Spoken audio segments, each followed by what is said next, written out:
துளி துளியாக சேர்த்தா தான் வெள்ளம் பெருகும். அந்த மாதிரி தான் நம்மளுடைய ரிஷபராசி என்பவர்களும் கொஞ்சம் கொஞ்சமாக சேர்த்து முன்னுக்கு வரக்கூடிய ஒரு அருமையான நபர்கள் அப்படின்னே சொல்லலாம். முயற்சி என்னைக்கா இருந்தாலும் ஒரு நாளைக்கு நமக்கு வெற்றியாகும் அப்படிங்கிற ஒரு தன்னம்பிக்கையும் தைரியமும் நிறைந்த ஒரு நபர்கள் தான் நம்மளுடைய ரிஷபராசி என்பர்கள். இவங்களுக்கு இந்த ஜூன் மாதம் எப்படி இருக்குது, ஜூன் மாத கிரக அமைப்புகள் எப்படி இருக்குது, என்னென்ன விஷயங்கள்லாம் உங்களுக்கு சாதகமாக இருக்க போகுது, என்னென்ன விஷயங்கள்லாம் பாதகமாக இருக்க போகுது, ஜூன் 2லேருந்தே குரு பகவான் உச்சம் பெற்று உங்களுடைய ராசிக்கு 3ஆம் வீடான வீரியஸ்தானத்திலையும் தைரியஸ்தானத்திலையும் வந்து அமர்ந்திருக்கிறதுனால பல மடங்கு உயரப்போகுது உங்களுடைய செல்வாக்கு அப்படின்னு சொல்லலாம். கடந்த 5-6 ஆண்டுகளாகவே உங்களுக்கு நிறைய இடைஞ்சல்கள், குடும்பத்தில் சின்ன பிரச்சனைகள், வேலை செய்கிற இடத்துல சின்ன சின்ன பிரச்சனைகள், தொட்டதெல்லாம் தடையாகவும் பிரச்சனையாகவும் இருந்த நம்மளுடைய ரிஷபராசி என்பவர்களுக்கு வருகின்ற நாட்களில் தொட்டதெல்லாம் பொன்னாகக்கூடிய ஒரு அருமையான கிரக அமைப்பு.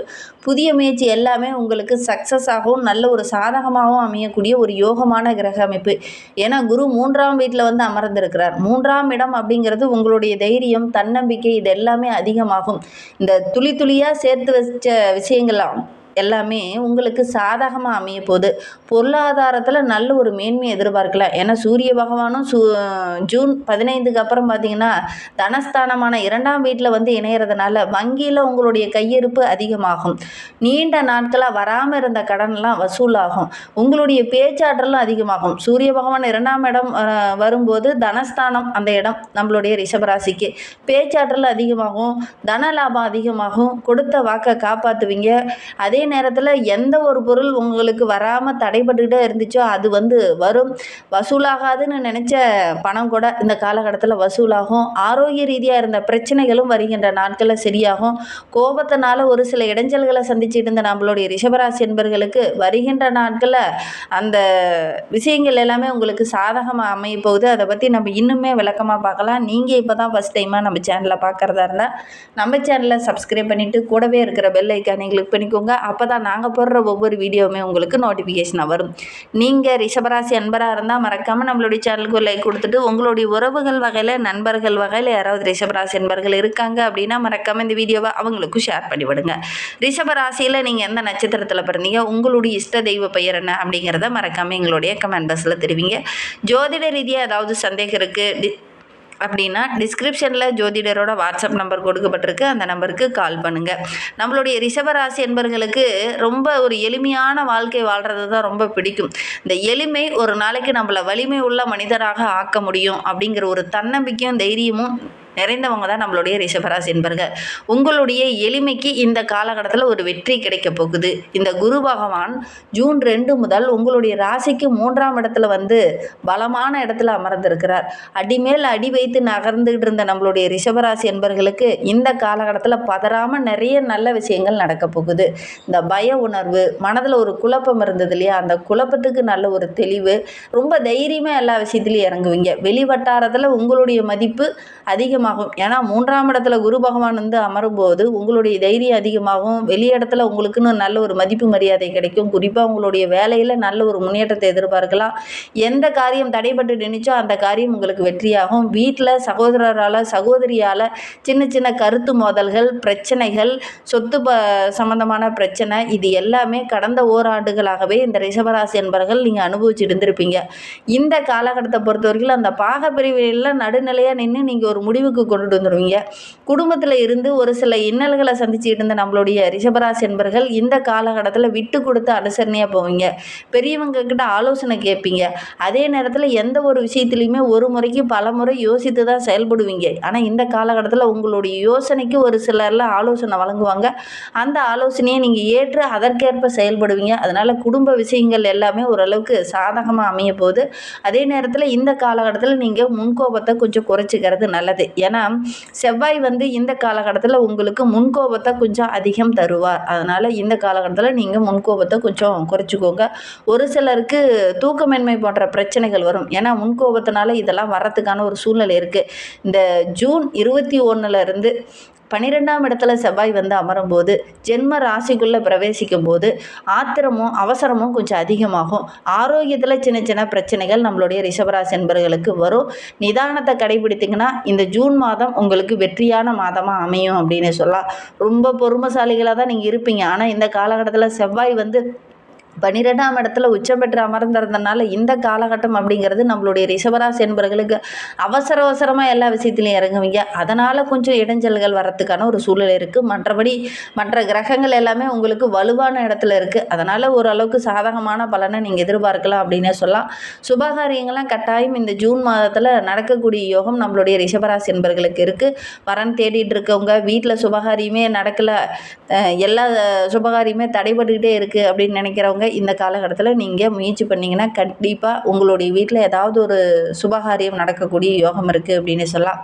இந்த ஜூன் மாதத்தில் 5 முக்கியமான கிரகங்கள் ராசியில் இருக்கிறது கோச்சார ரீதியாக பார்க்கும்போது ஜீவ பாக்கியாதிபதி என்று சொல்லக்கூடிய 9, 10க்கு அதிபதி, தர்மாதிபதி என்று சொல்லக்கூடிய சனி பகவான் 11ஆம் வீட்டில் லாபஸ்தானத்தில் பலமான இடத்துல நம்மளுடைய ரிஷபராசி என்பவர்களுக்கு அமைந்திருக்கிறார். அதனால் வேலை செய்கிற இடத்துல நல்ல ஒரு மதிப்பு மரியாதை கிடைக்கும்.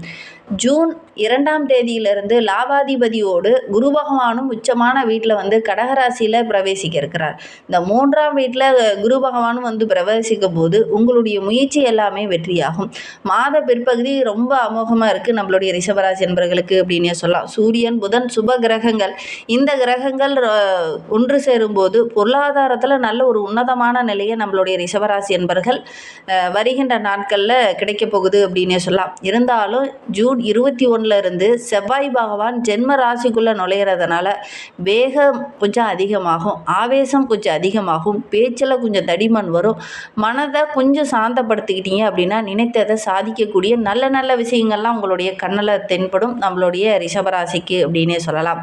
ஏன்னா குரு பகவான் 8, 11க்கு அதிபதி, கடகராசியில் 3ஆம் வீட்டில் உச்சம் பெற்ற நிலையில் நம்மளுடைய ரிஷபராசிக்கு வந்து அமர்ந்திருக்கிறார். இந்த 3ஆம் இடத்துல இருக்கக்கூடிய குரு பகவான் நம்மளுடைய ரிஷபராசி என்பவர்களுக்கு என்னென்ன மாற்றத்தை கொடுப்பார் அப்படின்னா வீரியத்தை அதிகப்படுத்துவார். உங்களுடைய தன்னம்பிக்கையும் தைரியமும் இது கொஞ்சம் அதிகமாகும். இளைய சகோதரர்கள் இருக்காங்க அப்படின்னா அவங்களுக்கு வீட்டில் ஒரு சுபகாரியம் நடக்கக்கூடிய யோகம் இருக்குது. இளைய சகோதரருக்கு ஏதாவது ஒரு நல்ல விஷயங்கள் நடக்கும். உடன்பிறப்புகளால் இருந்த அந்த மன வருத்தம், அவங்களால இருந்த அந்த சொத்து பிரச்சனை, இது எல்லாமே சரியாகும். இந்த 3ஆம் இடத்துல குரு பகவான் வந்து அமரும்போது இதெல்லாம் நம்மளுடைய ரிஷபராசி என்பவர்களுக்கு நடக்கும். அதே மாதிரி வெளியிலிருந்து ஒரு சில நல்ல தகவல்கள் நம்மளுடைய ரிஷபராசி என்பவர்களுக்கு வரும். வராத கடன் வசூலாகும். வெளியில் கொஞ்சம் தூரம் பயணம் போவீங்க, அந்த பயணம் பார்த்திங்கன்னா ஒரு சக்ஸஸ் அமையும் நம்மளுடைய ரிஷபராசிக்கு. வெளியிலேருந்து வரக்கூடிய தகவல்கள் உங்களுடைய மனதுக்கு ரொம்ப மகிழ்ச்சியாகவும் நல்ல லாபத்தை தரக்கூடியதாகவும் இந்த ரிஷபராசி என்பவர்களுக்கு இந்த 3ஆம் இடத்துல இருக்கக்கூடிய குரு பகவானால் கிடைக்கும். சுக்கிரன் உங்களுடைய ராசி அதிபதி, அவர் 1, 6 அந்த இடத்துக்கு வந்து அதிபதி. மிதுன ராசியில் ஜூன் 2ஆம் தேதியிலிருந்து 2ஆம் வீட்லேயும் கடகராசியில் 3ஆம் வீட்லேயும் பயணிக்க இருக்கிறார்.